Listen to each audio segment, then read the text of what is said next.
Good morning students. कैसे हैं आप लोग। आज जो हम लोग आए हैं एक नए टॉपिक के साथ, इंडोप्लाज्मिक रेटिकुलम के बारे में आज हम लोग पढ़ेंगे।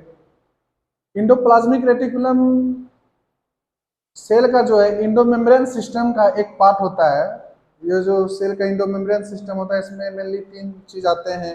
एक आपका इंडोप्लाज्मिक रेटिकुलम हो गया, दूसरा आपका गोल्जी बॉडी हो गया और तीसरा लाइसोसोम हो गया।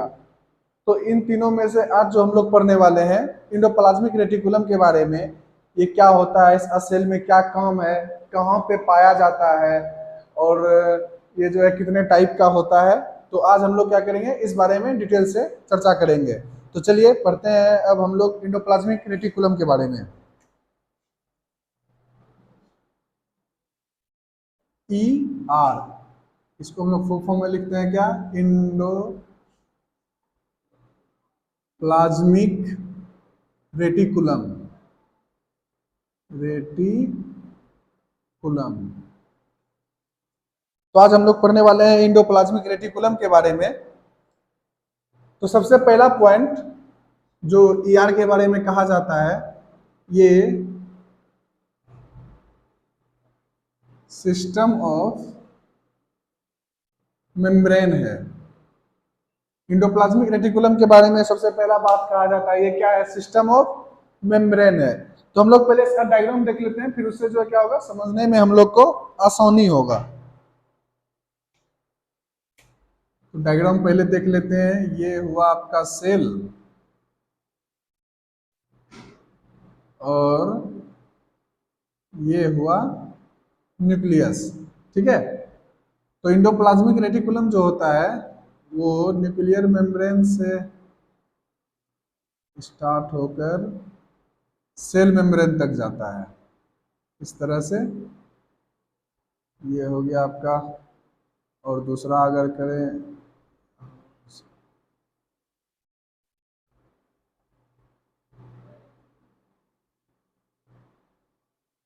आप देख सकते हैं ये मेम्ब्रेन से बना होता है मेनली, इसीलिए हम लोग इसको क्या कहते हैं, सिस्टम ऑफ मेम्ब्रेन।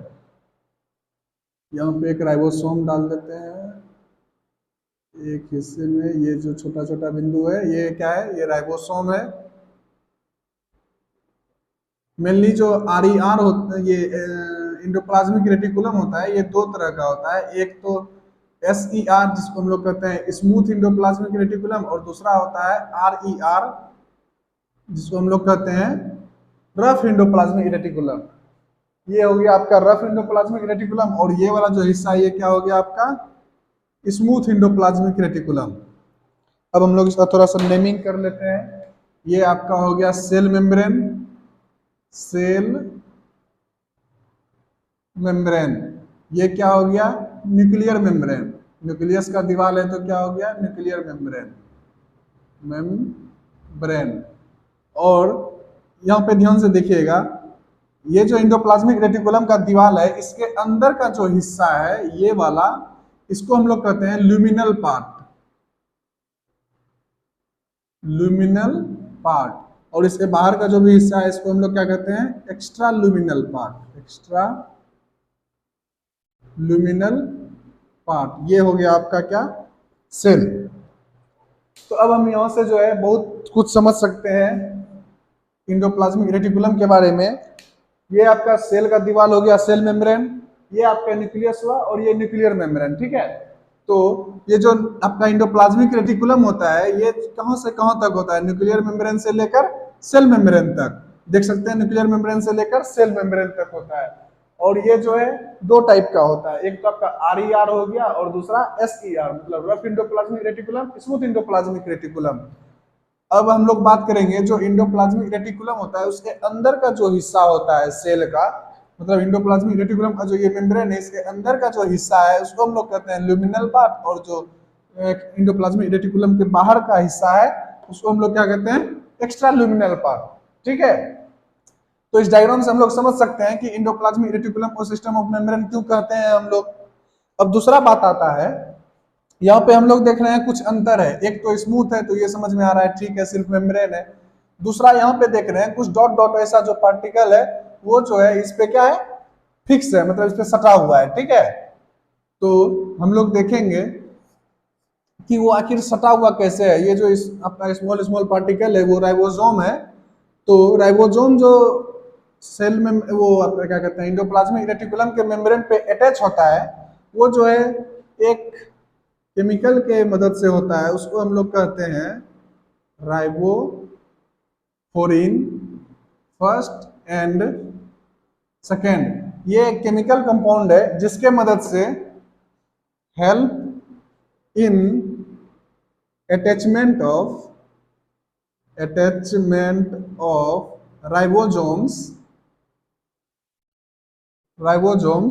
on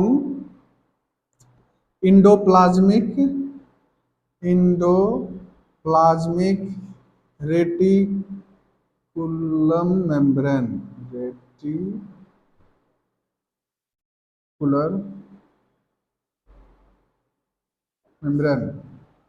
ये जो राइबोफ्लोरिन फर्स्ट एंड सेकेंड है, ये केमिकल जो है राइबोफ्लोरिन फर्स्ट एंड सेकेंड, यही मदद करता है राइबोसोम के अटैचमेंट में। ये जो आपका एंडोप्लाज्मिक रेटिकुलम के दीवार पर आप देख रहे होंगे ये dot dot like structure, ribosome उसमें अटैच है। तो वो किसकी मदद से अटैच है, तो हम लोग क्या कहेंगे राइबोफ्लोरिन फर्स्ट एंड सेकेंड की मदद से अटैच है। अगला बात हम लोग करेंगे, ये जो ई आर बना होता है, ये बना होता है आपका तीन तरह के मेम्ब्रेन से। एक आपका होगा सिस्टर्नी, एक होता है आपका टिब्यूल्स, एक होता है व्हीकल्स। अगर सिस्टर्नी को हम लोग देखें डायग्राम से तो वो ये फ्लैट शेप लाइक स्ट्रक्चर होता है, flat dish like structure. Tubules ये इस तरह का होता है, ये हो गया आपका टिब्यूल्स का स्ट्रक्चर। और व्हीकल तो सिंपल है, ये इस तरह का होता है। तो इंडोप्लाज्मिक रेटिकुलम जो बना होता है ये तीन तरह के चीज से बनता है। एक सिस्टर्नी पार्ट हो सकता है, टिब्यूल्स हो सकता है और वेहिकल्स हो सकता है। सिस्टर्नी जो आपका डिश लाइक स्ट्रक्चर होता है, और फिर ये टिब्यूल्स हो गया ट्यूब लाइक स्ट्रक्चर, ये वेहिकल हो गया सराउंडेड बॉडी ऐसा होता है, सर्कल टाइप का होता है। ठीक है, आप लोग इसको उतारिए फिर हम लोग आगे बात करते हैं। अब हम लोग देखेंगे इंडोप्लाज्मिक रेटिकुलम कितने टाइप का होता है। तो हम लोग पहले जानते हैं इंडोप्लाज्मिक रेटिकुलम कितने टाइप का होता है, RER और SER, मतलब दो टाइप का होता है। इंडोप्लाज्मिक रेटिकुलम जो है दो टाइप का होता है। पहला तो हो गया आपका RER, मतलब rough endoplasmic reticulum, rough ER लिख देते हैं इसको इधर, और इधर आपका हो गया स्मूथ ER, स्मूथ ER, मतलब rough endoplasmic reticulum, smooth endoplasmic reticulum. अब हम लोग जो है इसके बीच का डिफरेंस देखते हैं। सबसे पहला तो डिफरेंस ये होता है कि रफ इंडोप्लाज्मिक रेटिकुलम में राइबोसोम्स प्रेजेंट होता है, ठीक है, और स्मूथ इंडोप्लाज्मिक रेटिकुलम में क्या होता है, राइबोसोम्स एब्सेंट होता है, राइबोसोम्स एब्सेंट होता है। दूसरा, अगर राइबोसोम प्रेजेंट है तो राइबोसोम को अटैच करने में मदद करता है, वो भी प्रेजेंट होगा। इसका मतलब राइबोफ्लोरिन फर्स्ट एंड सेकेंड प्रेजेंट होता है, और इसमें क्या होता है राइबोफ्लोरिन फर्स्ट एंड सेकेंड एब्सेंट होता है, राइबोफ्लोरिन फर्स्ट एंड सेकेंड एब्सेंट होता है। अब तीसरे डिफरेंस की हम लोग अगर बात करें, ये जो RER होता है ये प्रोटीन सिंथेसिस करता है। क्या करता है, प्रोटीन का प्रोडक्शन RER करता है, ठीक है। और जो ये स्मूथ है ये लिपिड का प्रोडक्शन करता है, लिपिड सिंथेसिस, ठीक है। अब इसके बाद हम लोग अगर बात करें ये कहाँ पे पाया जाएगा, तो देखिए अब RER है, ये कर क्या रहा है, इसका काम है आपका प्रोटीन का सिंथेसिस करना। अब जब ये प्रोटीन का सिंथेसिस कर रहा है, मतलब ऐसे सेल्स में होगा जहाँ पे प्रोटीन का मात्रा ज्यादा हो, और ये जो है आपका बात करेंगे ये क्या करता है, तो ये लिपिड सेल मतलब लिपिड प्रोडक्शन करता है, तो ये लिपिड वाले में पाया जाएगा। तो ये आपका पाया जाएगा लीवर सेल में,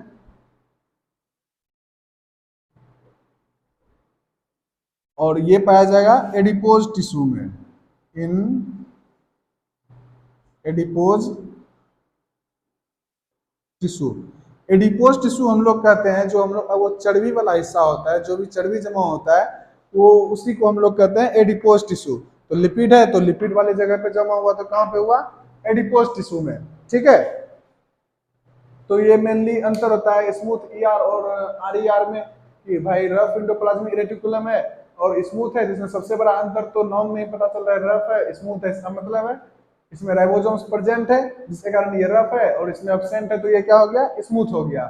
अब जब राइबोसोम प्रेजेंट है तो राइबोसोम को अटैच करने वाला मटेरियल भी तो प्रेजेंट होगा। तो हाँ, तो हम लोग बात करेंगे क्या कि राइबोफ्लोरिन फर्स्ट एंड सेकंड प्रेजेंट है। इसका मतलब राइबोफ्लोरिन फर्स्ट एंड सेकंड क्या करता है? राइबोसोम को ईआर पे अटैच होने में मदद करता है। तो ये प्रेजेंट है रफ में और एब्सेंट है स्मूथ में, क्योंकि यहाँ पे राइबोसोम ही नहीं है, तो भाई उसको अटैच करने वाला क्यों केमिकल रहेगा। दूसरा बात, ये जो आपका राइबोसोम होता है वो प्रोटीन एसिंथेसिस करता है, तो आरईआर क्या करेगा? तो प्रोटीन एसिंथेसिस करेगा। और स्मूथ का बात करें तो ये जो है लिपिड एसिंथेसिस करता है, मतलब वसा का सिंथेसिस प्रोडक्शन करता है। ये मेनली कहाँ पाया जाता है? तो ये ज्यादातर जो है लिवर सेल में पाया जाता है, पेनक्रियाज में पाया जाता है, गोबलेट सेल में पाया जाएगा, और ये जो है एडिपोज टिश्यू में पाया जाएगा, फिर ग्लाइकोजन स्टोरिंग लिवर सेल्स में पाया जाएगा। अब ये जो बना होता है मेनली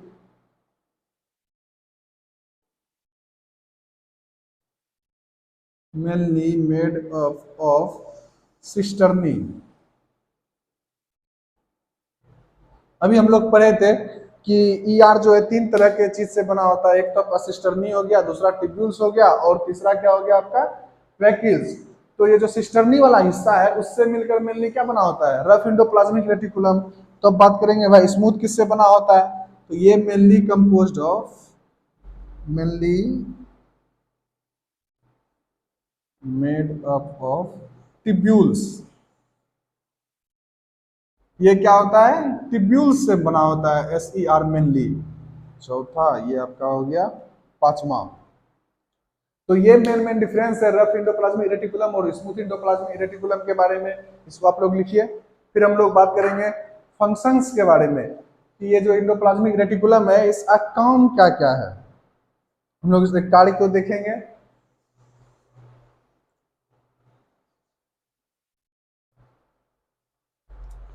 इंडोप्लाज्मिक रेटिकुलम का जो फंक्शंस है ये बहुत ही इंपॉर्टेंट है सेल के अंदर में, क्योंकि ये जो है बहुत सारे एक्शंस को कंट्रोल करता है, बहुत सारे मेम्ब्रेन्स का सिंथेसिस करता है सेल के अंदर में। तो हम लोग देखेंगे कि आखिर इंडोप्लाज्मिक रेटिकुलम का फंक्शंस कितना इंपॉर्टेंट है। अब हम लोग देखेंगे यहाँ फंक्शंस ऑफ ईआर, मतलब अब हम लोग देखेंगे इंडोप्लाज्मिक रेटिकुलम के फंक्शंस, कार्य के बारे में। सबसे पहला कार्य तो अभी हम लोगों ने पढ़ा, क्या करेगा? तो भाई प्रोटीन सिंथेसिस करेगा। ठीक है, प्रोटीन सिंथेसिस कर दिया। दूसरा क्या करेगा? तो लिपिड का सिंथेसिस करेगा। ये बात भी सही है, लिपिड का सिंथेसिस भी कर दिया। अब क्या करेगा? तीसरा बात आता है, ये जो है मैकेनिकल सपोर्ट देगा। ये थोड़ा सोचने वाला बात है, मैकेनिकल सपोर्ट, क्योंकि हम लोग पिछले क्लास में पढ़े थे सेल वॉल मैकेनिकल सपोर्ट देता है। क्या करेगा? तो मैकेनिकल सपोर्ट देगा। मैकेनिकल सपोर्ट मेनली मतलब क्या हुआ? ये जो है सेल को एक तरह से मतलब स्ट्रक्चर वाइज सपोर्ट देगा, हानि होने से बचाएगा। तो सेल वॉल क्या करता है ना, एक्सटर्नल एक तरह से क्या कहें, एक्सटर्नल एजेंट से सपोर्ट देता था मैकेनिकल। किसी भी प्लांट सेल में सेल वॉल है तो वो क्या करेगा, उसके बाहर से जो भी उसको डैमेज होने चांस रहेगा उसको मिनिमाइज करेगा। बट ये जो ईआर होता है ये इंटरनल सपोर्ट देता होता है ना, कुछ अंदर से सपोर्ट दे रहा है, कुछ बाहर से सपोर्ट दे रहा है। तो जो इंटरनल सपोर्ट देने का काम करता है ये कौन करता है? तो इंडोप्लाज्मिक रेटिकुलम। और इस किस माध्यम से करता है? तो हम लोग कहेंगे ये जो इंटरनल सपोर्ट देता है साइटोस्केलेटन के मदद से।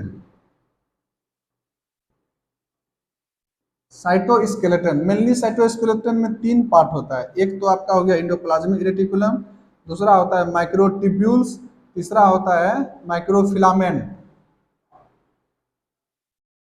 इंडोप्लाज्मिक रेटिकुलम, माइक्रोट्यूब्यूल और माइक्रोफिलामेंट मिलकर साइटोस्केलेटन का निर्माण करते हैं। और चूंकि ईआर जो है साइटोस्केलेटन का एक पार्ट है, और साइटोस्केलेटन जो है इसके अंदर का जो भी स्ट्रक्चर है इसको जो है क्या करता है, एक तरह से ये अंदर से सपोर्ट प्रदान करता है कि एक तरह से रहे सेल क्या रहे, फिक्स रहे। तो ये तीनों मिलकर अंदर से साइटोस्केलेटन बनाता है, ठीक है। तो मैकेनिकल सपोर्ट कैसे देता है वो हम लोग समझ गए। अब अगला हम लोग बात करेंगे ये क्या करता है, तो ये जो है मेम्ब्रेन का प्रोडक्शन करता है।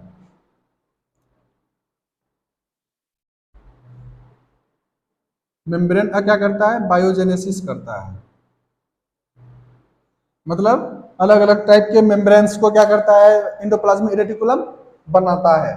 सबसे पहले अगर हम लोग बात करें, मेम्ब्रेन बायोजेनेसिस करता है, तो अगला फंक्शन इसका हो जाएगा आपका, ये प्रोड्यूस करता है क्या, गोल्जी बॉडी। तो इसको हम लोग क्या लिखेंगे, सिंथेसिस, सॉरी प्रोड्यूस, सिंथेसिस। ये जो है बनाता है गोल्जी बॉडी को, लाइसोसोम को। तो हम लोगों ने क्या देखा कि ईआर जो है प्रोडक्शन करता है गोल्जी बॉडी का और लाइसोसोम का। चूंकि इंडोप्लाज्मिक रेटिकुलम, गोल्जी बॉडी और लाइसोसोम इंडो मेम्ब्रेन सिस्टम का पार्ट है सेल का, तो ईआर क्या करता है, मदद करता है गोल्जी बॉडी और लाइसोसोम के प्रोडक्शन प्रोडक्शन में। अब अगला हम लोग बात करेंगे, तो ये इसका अगला काम होता है इंट्रा सेलुलर ट्रांसपोर्ट का। Intra cellular transport, intracellular transport.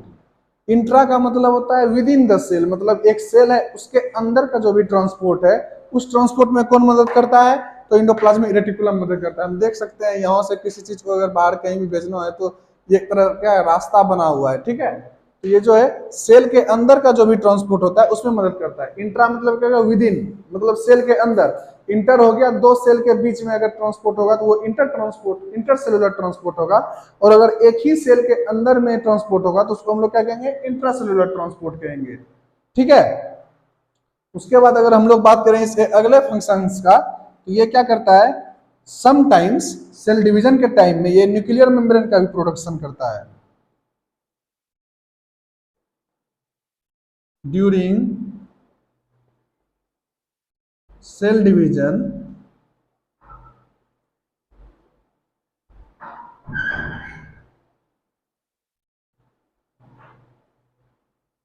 Synthesis, NM, NM हो गया न्यूक्लियर मेम्ब्रेन। तो सेल डिवीजन के टाइम में ये क्या करता है, न्यूक्लियर मेम्ब्रेन का भी प्रोडक्शन करता है। अब इसके अगर हम लोग अगला पॉइंट का बात करें, ये जो उसका 8वां काम है, डिटॉक्सिफिकेशन। डिटॉक्सिफिकेशन,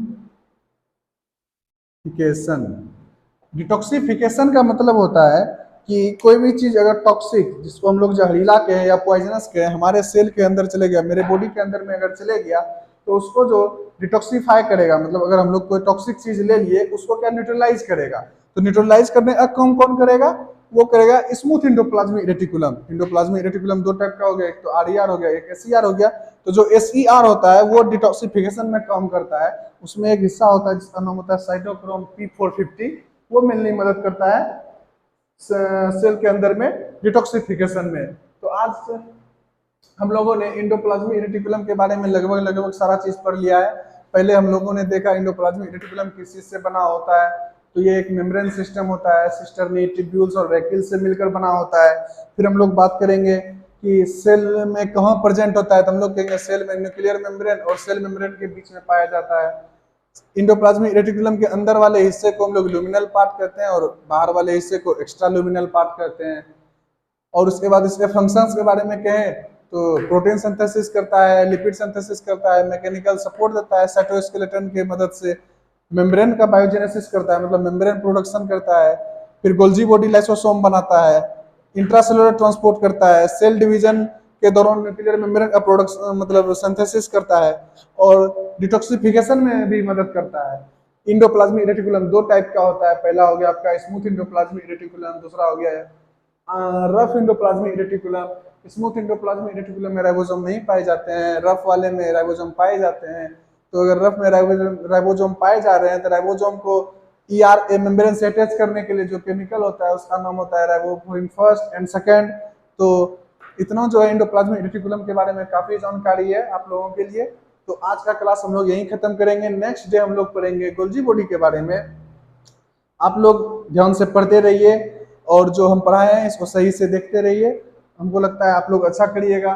तो आज के लिए थैंक्स। और आपको अगर किसी तरह का प्रॉब्लम होता है तो आप हमारे टेलीग्राम और इंस्टाग्राम चैनल के माध्यम से हमें मिल सकते हैं। उसका लिंक आपको डिस्क्रिप्शन में दिया हुआ है। अगर पसंद है तो लाइक करें, सब्सक्राइब करें। थैंक्स।